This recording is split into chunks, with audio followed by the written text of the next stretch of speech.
দর্শক, আলোচিত ঘটনার পেছনের ঘটনা এবং বিশ্লেষণ নিয়ে আমাদের নিয়মিত আয়োজন ভাইয়া হোটেল প্রেজেন্টস নিউজ ফেস 24 আমন্ত্রণ। আপনাদের সাথে আছি মামুন উর Rashid.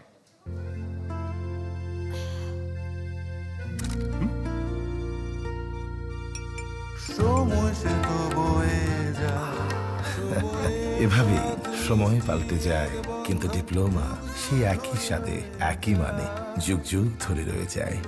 New Zealand dairy, excellence in quality. অন্তর্বর্তী সরকারের কাজে সমর্থন রয়েছে যুক্তরাষ্ট্রের। ডক্টর ইউনূসের সাথে বৈঠকে কথা জানান মার্কিন প্রতিনিধি দলের প্রধান ব্রেন্ট নেইম্যান। এর আগে রাষ্ট্রীয় অতিথি ভবন পদ্মায় পররাষ্ট্র উপদেষ্টা ও অর্থ উপদেষ্টার সাথে দেখা করে প্রতিনিধি দলটি। পরে পররাষ্ট্র সচিব জানান, পাচার হওয়া অর্থ ফেরতে যুক্তরাষ্ট্রের সহায়তা চেয়েছে বাংলাদেশ, তবে আলোচনা হয়নি নির্বাচনের রূপরেখা নিয়ে। ডক্টর ইউনূস দায়িত্ব নেবার পর নতুন বাংলাদেশে প্রথম বিদেশি বন্ধু হিসেবে দ্বিপাক্ষিক সফরে মার্কিন প্রতিনিধি দল। নেতৃত্বে দেশটির ট্রেজারির deputy under secretary Brent Neiman আছেন, অ্যাসিস্ট্যান্ট সেক্রেটারি ডোনাল্ড লু সহ মোট 6 জন। সকাল 11টার দিকে অন্তর্বর্তী সরকারের প্রধান উপদেষ্টা ডক্টর মোহাম্মদ ইউনূসের সাথে বৈঠক করে প্রতিনিধি দলটি। প্রধান উপদেষ্টার বাসভবনে যমুনায় ঘণ্টাখানেক চলে এই আলোচনা। এর আগে রাষ্ট্রীয় অতিথি ভবন পদ্মায় পররাষ্ট্র উপদেষ্টা তৌহিদ হোসেনের সাথে বৈঠক করে প্রতিনিধি দলটি। সেখানেই যোগ দেন অর্থ ও বাণিজ্য উপদেষ্টা। বৈঠকে অর্থনৈতিক সহযোগিতা, বিশেষ করে পাচার করা অর্থ ফিরিয়ে আনা ও অন্তর্বর্তী সরকারের বিভিন্ন সংস্কারের পদক্ষেপ নিয়ে আলোচনা হয়। উভয় দেশের মধ্যে স্বাক্ষর হয় ডেভেলপমেন্ট অবজেক্টিভ গ্র্যান্ট এগ্রিমেন্ট বা চুক্তির। পরে কথা বলেন ইউএসএআইডির প্রতিনিধি ও অর্থ উপদেষ্টা। This new agreement highlights the priorities of the interim government, focused on an inclusive growth and prosperity for the people of Bangladesh. This means we're looking at economic stability and growth. We're looking at improving health. বিশেষ করে আর্থিক সংস্কার এবং আর্থিক খাতে যেগুলি সহযোগিতাগুলি দরকার সেটা। আর দ্বিতীয়ত বাণিজ্যের ক্ষেত্রে, বাণিজ্যে আমরা এক্সপোর্ট ডাইভার্সিফিকেশন এবং এক্সপোর্ট বা আমাদের বাণিজ্যের ব্যাপার অন্যান্য কারিগরি সহায়তা, পাচার হয়ে যাওয়া অর্থ ফেরত থেকে আমরা তাদের স্পেশাল সহযোগিতা এইগুলি সব আলাপ করেছি আমরা। পরে এগুলো আরো ডিটেল দুপুরে পদ্মায় পররাষ্ট্র সচিব জসিমউদ্দিনের সাথে ওয়ার্কিং লাঞ্চে যোগ দেন প্রতিনিধি দলের সদস্যরা। পরে সংবাদ সম্মেলনে সচিব বলেন, অন্তর্বর্তীকালীন সরকারের 1.5 মাসের কার্যক্রমে আনুষ্ঠানিক সমর্থন করেছে যুক্তরাষ্ট্র।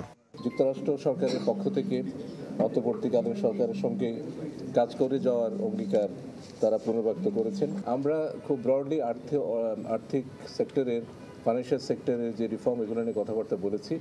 এবং এই যে বিষয়টা আপনি উল্লেখ করলেন, অর্থ পাচার সহ অন্যান্য যে সমস্ত বিষয়, সেই বিষয়গুলি প্রাথমিক কথাবার্তা হয়েছে। এবং এ বিষয়ে যুক্তরাষ্ট্র যে এক্সপার্টিস আছে সেটা হয়তো আমরা ব্যবহার করব, কিন্তু এই আলোচনাটা শুধুমাত্র শুরু হয়েছে, এটার হয়তো চূড়ান্ত একটা রূপ পেতে কিছুটা সময় লাগবে। সাংবাদিকদের প্রশ্নে সচিব জানান, আলোচনা আসছে জাতীয় নির্বাচন ও ভারত প্রসঙ্গ। আমার যে বৈঠক ছিল সেই বৈঠকে আপনি যে বিষয়টা উল্লেখ করেছেন সেই বিষয়টা আলোচনা হয় নাই। Morshed Hasib, channel 24, Dhaka. Corn, milk, coconut আর বাটারের দুর্দান্ত কম্বিনেশনে ইয়াম্মি ক্রাঞ্চি টেস্টের পপার। বেশি ফান নিয়ে এখন 25 গ্রামের বিগ ফান প্যাকে। দর্শক, যে বিষয়টা নিয়ে আলোচনা করছিলাম, এ নিয়ে আরও কথা বলবো। বার্তা কক্ষ থেকে যোগ দিয়েছেন আমাদের সহকর্মী মোর্শেদ হাসিব। বলা যায় যে কি মোটা দাগে রাজস্ব এবং আর্থিক খাত সংস্কারে অগ্রাধিকার দেওয়া হয়েছে বৈঠকগুলোতে। এ বিষয়ে বিস্তারিত জানবো আপনার কাছে। আরেকটা বিষয় জানাবেন, পরিবর্তিত পরিস্থিতিতে বাংলাদেশের ভারতের সাথে সম্পর্ক উন্নয়নে কোনো বার্তা এসেছে কিনা? আপনার দ্বিতীয় প্রশ্নের উত্তরটি আগে দেওয়ার চেষ্টা করি। সেটা হচ্ছে, পরিবর্তিত পরিস্থিতিতে ভারতের সম্পর্ক আসলে কি হবে সেটি নির্ভর করছে ভারতের এই সরকারের সাথে তারা কি আচরণ করে তার উপর। এটি পররাষ্ট্র উপদেষ্টা বেশ কয়েকদিন আগে ব্রিফিং একাধিকবার বলেছে এবং এই বার্তা সরকারের পক্ষ থেকে দেওয়া হচ্ছে। অর্থাৎ বিগত সরকারের সাথে ভারতের যে সম্পর্ক থাকতে কেন, বর্তমান সরকারের সাথে যদি ভারত চায় যে অতীতের মতো ভালো সম্পর্ক থাকুক, যেমনটা তারা সবসময় বলে আসে, মানুষের সাথে মানুষের সম্পর্ক, সেটা তাহলে আসলে ভারতকে তার যে সুসম্পর্ক সেটি বজায় রাখতে হবে। এটা হচ্ছে দ্বিতীয় উত্তর। প্রথম উত্তরটি হচ্ছে গিয়ে আর্থিক খাতের যে সংস্কারের কথা অর্থ ও বাণিজ্য উপদেষ্টা বলেছেন, সেটি হচ্ছে উনি বলার চেষ্টা করেছেন, কিংবা আমরা যেটা বুঝেছি যে বাংলাদেশ থেকে যে পাচার হয়ে গেছে যে টাকাগুলো, সেই টাকাগুলো আসলে কি মেকানিজমে ফেরত আসবে, সেটা কি বাংলাদেশের যে বিদ্যমান আইন, সেই আইনের মাধ্যমে ফেরত আসবে, নাকি যুক্তরাষ্ট্রের যে আর্থিক ব্যবস্থা আছে সেটির মাধ্যমে, তাদের যে বড় নেটওয়ার্ক রয়েছে সেই নেটওয়ার্কের মাধ্যমে সেটিকে ফেরত নিয়ে আসবে। আমরা পত্রপত্রিকা পড়েছি যে বাংলাদেশ থেকে টাকা পাচার হয়ে সিঙ্গাপুরে গিয়েছে, দুবাই দুবাইয়ে গিয়েছি, সবগুলো রাষ্ট্রের সাথে যুক্তরাষ্ট্রের নানান ধরনের সম্পর্ক রয়েছে। সেই সম্পর্কের মাধ্যমে সেগুলো ফেরত নিয়ে আসবে কিংবা সেটাগুলো সেখানে এমনভাবে লক করা হবে যেন সেখান থেকে পাচার হয়ে তৃতীয় কোনো দেশে না যায়। সেই ব্যবস্থাটি কী হবে না হবে সেটি আলোচনার জন্য ইউএস ট্রেজারারি যে আন্ডার সেক্রেটারি আসছেন তিনি কিন্তু বাংলাদেশ ব্যাংক গভর্নরের সাথে এই মুহূর্তে হয়তো বা আলোচনা করছে এবং সেখানে মূল আলোচনাটা হবে। আপনারা জানেন যে যদিও ডোনাল্ড লু অনেক বেশি সুপরিচিত বাংলাদেশে মার্কিন কূটনীতিক হিসাবে, কিন্তু এইবারে যে সফরটি সেই সফরে আসলে মূল এজেন্ডা হচ্ছে ট্রেজারারি অর্থাৎ মার্কিন রাজস্ব বিভাগ, এবং মার্কিন রাজস্ব বিভাগের যে নিয়ম যা রয়েছে সেটি অনেক বেশি ওয়াইল্ড অ্যাকসেপ্টেড। সো সেই জায়গাটা থেকে আসলে সরকার কাজ করার চেষ্টা করছে এবং সরকার তারা খুব স্পষ্টভাবে মার্কিনিরা বলেছে বাংলাদেশকে বর্তমান সরকার এগিয়ে যেতে মানুষের যে চাহিদা, মানুষের যে প্রয়োজন এবং সেই সংস্কার এই পুরোটার সাথে তারা একসঙ্গে কাজ করবে যেন সামনের দিনে আর্থিক অসঙ্গতি কিংবা আর্থিক যে ধরনের দুর্নীতিগুলো আছে সেগুলোকে কাভার আপ করে কিভাবে মানুষের প্রয়োজন মেটানো চায় সেই জায়গাটা নিশ্চিত করবে। এবং পাশাপাশি যদি সেখানে প্রয়োজন হয় আর ঋণ দিবে, যদিও যুক্তরাষ্ট্র সরাসরি ঋণ দেয় না, এডিবি, IMF, ওয়ার্ল্ড ব্যাংক এগুলোর মাধ্যমে ঋণ দেয়। সম্প্রতি আমরা দেখেছি যে কংগ্রেসের একটি সিদ্ধান্ত হয়েছে যেখানে আসলে ইউক্রেনকে ঋণ দেওয়া হয়েছিল, সেরকম কোনো সিদ্ধান্ত যদি হয় সেটা একটা হতে পারে, অথবা তাদের যে সংস্থাগুলো রয়েছে সেটাগুলো হতে পারে। তো সব কিছু নিয়ে আলোচনা হচ্ছে। এটি আসলে আলোচনা প্রথম পর্যায়ে প্রথমবারের মতো এই সরকারের সাথে প্রথম কোনো দ্বিপাক্ষিক বৈঠক প্রথম কোনো রাষ্ট্রের। সো সেই জায়গাটা এটা ডেফিনেটলি প্রায়োরিটি পাবে এবং এটি সামনের দিকে যখন আলোচনাগুলো আরও ছড়ে ছিটে যাবে তখন হয়তো আমরা আরও বিস্তারিত জানতে পারবো। অনেক ধন্যবাদ আপনাকে। দর্শক, বার্তা কক্ষ থেকে জানাচ্ছিলেন সহকর্মী মোর্শেদ হাসিব। ভাইয়া হোটেল প্রেজেন্টস নিউজ ফেস 24 একটা বিরতি নিচ্ছি, ফিরছি একটু পর, সাথেই থাকবেন। পশ্চিমবঙ্গের আর.জি. কর হাসপাতালের ধর্ষণ ও হত্যা মামলায় প্রতিষ্ঠানটির সাবেক অধ্যক্ষ সন্দীপ ঘোষ ও টালা থানার সাবেক ওসি অভিজিৎ মণ্ডলকে গ্রেপ্তার করা হয়েছে।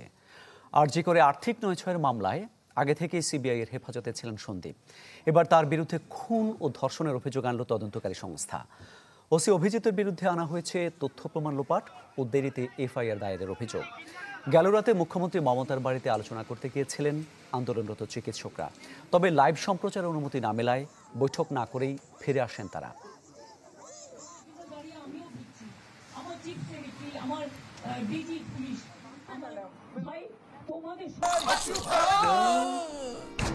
আমি এই চেয়ারে বসবো না। বাচ্চু ভাই, এই চেয়ারকে ভয় পেও না। ডেন্টিস্টের পরামর্শে নাও নতুন কোলগেট অ্যাক্টিভ সোল, যা দাঁতের সমস্যা শুরু হওয়া মাত্রই থামিয়ে দেয়। না থাকবে ব্যথা, না থাকবে ভয়। ভারতের পশ্চিমবঙ্গ থেকে যুক্ত হয়েছেন সহকর্মী শুভজিৎ পুততুণ্ড, চলে যাচ্ছে তার কাছে। শুভজিৎ, আর.জি. কর হাসপাতালের সাবেক অধ্যক্ষকে গ্রেপ্তার মধ্য দিয়ে কি বার্তা দেওয়া হলো এবং এটা সেবা খাতে কেমন প্রভাব ফেলতে পারে?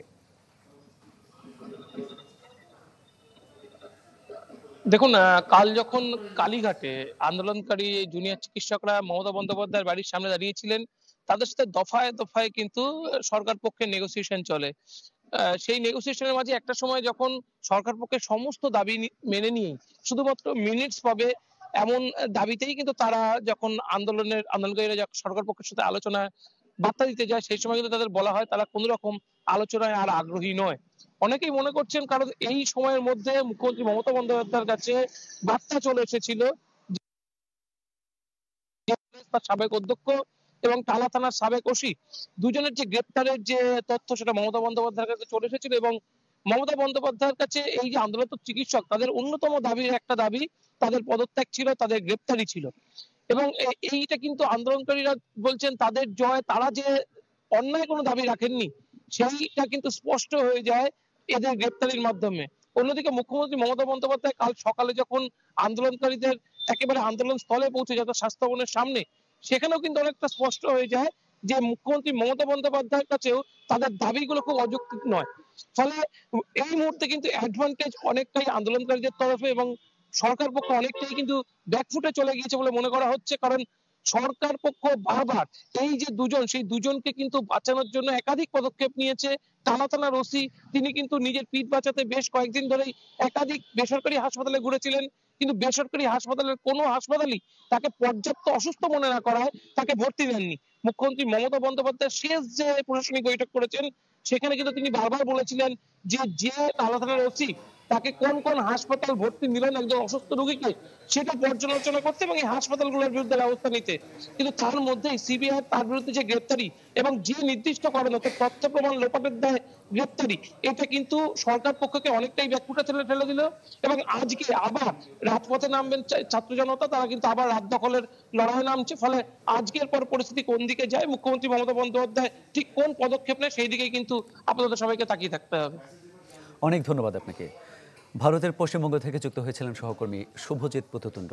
ভাইয়া হোটেল প্রেজেন্টস নিউজ ফেস 24-এ আরেকটা বিরতি নিচ্ছি, সাথেই থাকুন। এলো instant milk powder happy cow, যেমন সাশ্রয়ী তেমনি পুষ্টিগুণে ভরপুর। হ্যাপি কাউ ইনস্ট্যান্ট মিল্ক পাউডারের সাথে ফার্মল্যান্ডের চিনি গুঁড়া চাল একদম ফ্রি। স্থল নিম্নচাপের প্রভাবে টানা দুদিনের বিরামহীন বৃষ্টিতে বিপাকে সাধারণ মানুষ। কোথাও কোথাও দেখা দিয়েছে জলাবদ্ধতা। আবহাওয়া অফিস বলছে কাল থেকে কমতে পারে এই বর্ষণ।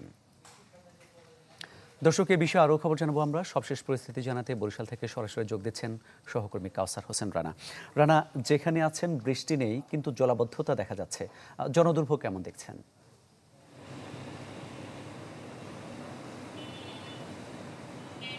হ্যাঁ মামুন, 2 দিনের যে টানা বৃষ্টি, এই বৃষ্টিতে যে পানি জমেছে এবং সেই পানি নেমে যেতে না পারায় যে জলাবদ্ধতার সৃষ্টি হয়েছে, এর ফলে জনদুর্ভোগ চরমে পৌঁছেছে। যে কারণে সেটি হচ্ছে যে এখন বরিশাল নগরীর হাতে গোনা কয়েকটি সড়ক ছাড়া প্রায় সব সড়ক, প্রধান সড়ক বলেন, অলিগলি বলেন, সব পানিতে তলিয়ে গিয়েছে। অনেকের ঘরের দোরগোড়ায় পানি থই থই করছে। আমরা দেখেছি যে রাস্তার পাশে যে দোকানগুলো রয়েছে, সেই দোকানগুলোর ভিতরে পানি ঢুকে গেছে এবং যখন এই রাস্তাগুলো দিয়ে বড় বড় যানবাহনগুলো যাচ্ছে, তখন সেই দোকানের ভিতরে পানি উপচে উপচে পড়ছে। এবং বিশেষ করে রাস্তায় অসংখ্য খানাখন্দ রয়েছে, কিন্তু পানিতে তলিয়ে থাকার কারণে কিন্তু খানাখন্দগুলো উপর থেকে দেখা যাচ্ছে না। তো এর উপর থেকে যখন রিক্সা গাড়িগুলো যাচ্ছে বা অন্য কোনো যানবাহন যাচ্ছে, মোটরসাইকেল যাচ্ছে বা পায়ে হেঁটে যে পথচারী যাচ্ছে, তারা কিন্তু উষ্ঠা খেয়ে পড়ছে, উল্টে পড়ছে, দুর্ঘটনার শিকার হচ্ছে। গুরুতর আহত হয়েছে বা হাত পা ভেঙে গেছে এরকম কোনো খবর না পেলেও টুকটাক কিন্তু আহত হয়েছে এবং সবাই একটা ঝুঁকি নিয়ে চলাচল করছে। এবং এর ফলে যেটি হয়েছে, গতকাল রাতে যেমন বিদ্যুৎ বিচ্ছিন্ন অবস্থায় ছিল দীর্ঘ সময়, এবং আজও অনেক স্থানে কিন্তু পানির কারণে মানুষ ঠিক মতন কাজ করতে পারছে না। অফিস খোলার দিন ছিল, তাদেরকে এই দুর্ভোগের মধ্যেই অফিসের কাজকর্ম করতে হয়েছে। তো এই ছিল বরিশালের পরিস্থিতি। যদিও কর্তৃপক্ষ বা আবহাওয়া অফিস বলছে যে কাল অথবা আগামী পরশুর ভিতরে এই বৃষ্টি থেমে যাবে। অনেক ধন্যবাদ আপনাকে। বরিশাল থেকে জানাচ্ছিলেন সহকর্মী কাউসার হোসেন রানা। এদিকে উজানের ঢলে কাপ্তাই হ্রদের পানি বিপদসীমায় পৌঁছায়, ফের খুলে দেওয়া হলো বাঁধের কেন্দ্রের 16টি জলকপাট। এ নিয়ে আরও খবর জানাতে রাঙামাটি থেকে আমাদের সঙ্গে যোগ দিচ্ছেন সহকর্মী জিয়াউল হক। জিয়া, 16টি জলকপাট খুলে দেওয়ার ফলে নিচু এলাকায় আসলে কেমন প্রভাব পড়েছে? মামুন, যে দ্বিতীয় দফায় আবার বন্যা কবলিত রাঙামাটির নিম্নাঞ্চল, যার ফলে রাঙামাটির যে কাপ্তাই যে 16টি জলকপাট সেটি খুলে দেওয়া হয়েছিল গতকাল সন্ধ্যা থেকে, যার ফলে 6 ইঞ্চি করে খুলে দেওয়ায় 9,000 কিউসেক করে পানি প্রতি সেকেন্ডে কর্ণফুলী নদীতে গিয়ে পড়ছে। এর ফলে আমি যে এলাকাটা দিয়ে এখন রয়েছি সেই এলাকাটি গত কয়েকদিন ধরেও আসলে ডুবেছিল সড়কটি, এবং আজকে আমি এখানে আসার পরে এলাকাটা ঘুরে দেখলাম যে কিছু অংশ পানি কমতে শুরু করেছে। তবু এখনো কিছু ঘরে এখনো পাটাতনে পানি রয়েছে। এভাবে যদি পানি ছাড়তে থাকে, জলকপাটগুলো খোলা থাকে, তাহলে স্থানীয়রা মনে করছেন যে দ্রুতই এই যেখানে যে মানুষ যে জলাবদ্ধতার মধ্যে আছে বা পানিবন্দী আছে, তারা সহসাই এখানে পানি মুক্তি পাবেন বলে তারা আশা করছেন।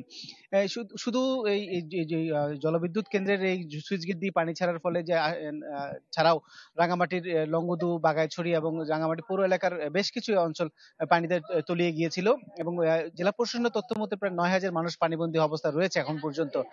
আশা করছেন যে জলকপাটটি খোলা থাকলে খুব সহসাই মানুষ জলাবদ্ধ থেকে মুক্তি পাবে, এবং জেলা প্রশাসনের পক্ষ থেকে যারা পানিবন্দী আছে তাদের ত্রাণ সহায়তার কথা জানিয়েছেন, এবং জলবিদ্যুৎ কেন্দ্রের ব্যবস্থাপক বলছে পরিস্থিতি স্বাভাবিক না হওয়া পর্যন্ত এই জলকপাটগুলো খোলা থাকবে, তিনি আমাদের নিশ্চিত করেছেন।